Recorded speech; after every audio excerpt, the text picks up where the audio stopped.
Hello everyone, આજના બ્લોગમાં તમારા સૌનું સ્વાગત છે। તારીખ 18 ફેબ્રુઆરી। અમે આજે એલાર બટાકાનું મુહૂર્ત કરવા માટે ખેતરમાં આવી ગયા હતા। સૌપ્રથમ અમે પહેલાં ડીગરનું કંકુ ચોખાથી અમે તેમને વધાવી લીધા। અમારી સાથે ગ્રંથુભાઈ પણ મંડી ગયા હતા વધાવવા માટે।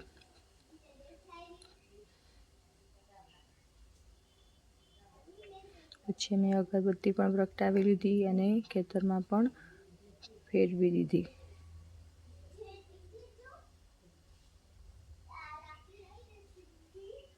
પછી સરસ મજાના આપણા તમે બટાકા જોઈ શકો છો કેવા છે। કમેન્ટમાં મને જણાવજો કેવા છે બટાકા। પછી ગંઠુભાઈ મંડી ગયા હતા મગફળીની શોધખોળમાં, જ્યાં બટાકાની અંદર સાથે જે મગફળીના છોડ ઉગ્યા હતા ને એ ઉપાડીને જોઈ રહ્યા હતા કે અંદર મગફળી છે કે નહીં। પછી છેલ્લે ભાઈએ આટલી મગફળી ભેગી કરી।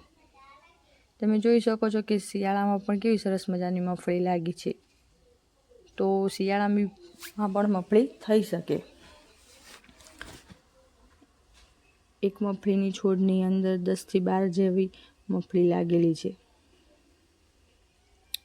પછી થઈ ગયો હતો સંધ્યા ટાઈમ, એટલે ટ્રેક્ટરના ડ્રાઈવર ને ટ્રેક્ટર ને બધું ઘરે જવા માટે રિટર્ન થયા હતા અને ગ્રંથુના પપ્પા પણ આવી રહ્યા હતા। પછી અમે ગયા ઘરે। બાય બાય, આવજો।